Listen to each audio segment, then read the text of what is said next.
The first concept I want to bring out that really is the premise to your book is the concept on fueling muscles instead of body fat.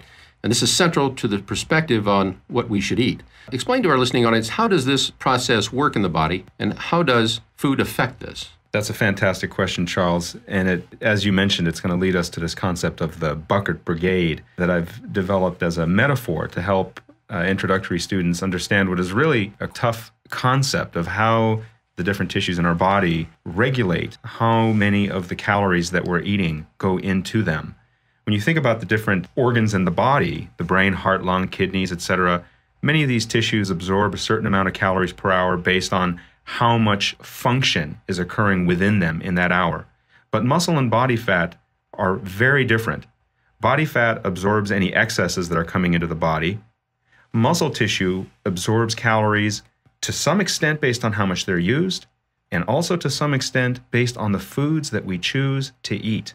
This leads to this medical concept of insulin sensitivity versus insulin resistance. Now, a person who's insulin resistant is headed towards a pre-diabetic state, ultimately to type 2 diabetes and insulin resistance syndrome, which is linked to half of the top 10 killers in the United States, including the cancers of the reproductive organs, stroke, heart disease, essential hypertension, and non-alcoholic fatty liver disease.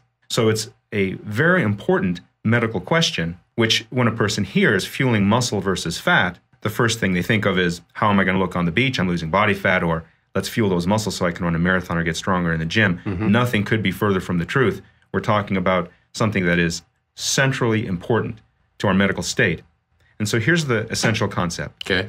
When we choose healthy fats and carbohydrates that digest slowly so that they don't enter the bloodstream too quickly for our muscles to absorb them, then the insulin response will be lower after we eat a meal. Muscle will absorb more of that fuel, less will go to body fat.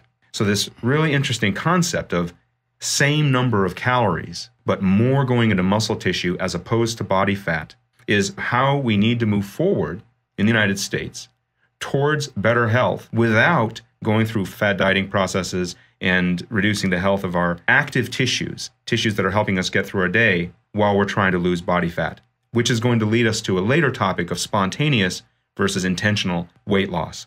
So the fundamental concept of fueling muscle versus body fat is this. Think of your muscle and your body fat as two rival siblings that are basically fighting to get as many of the calories that they can. And the body fat is the more aggressive sibling that's just going to take in those calories whenever there's excess. And muscle tissue is the more proper sibling that's looking for permission to take in calories, and the permission that you give to muscle is by the types of foods that you eat without changing how many calories you're eating. When you eat healthy fats and carbohydrates that digest slowly, that empowers muscle to absorb more calories. And that means fat is starved of calories without changing how many calories that you're eating.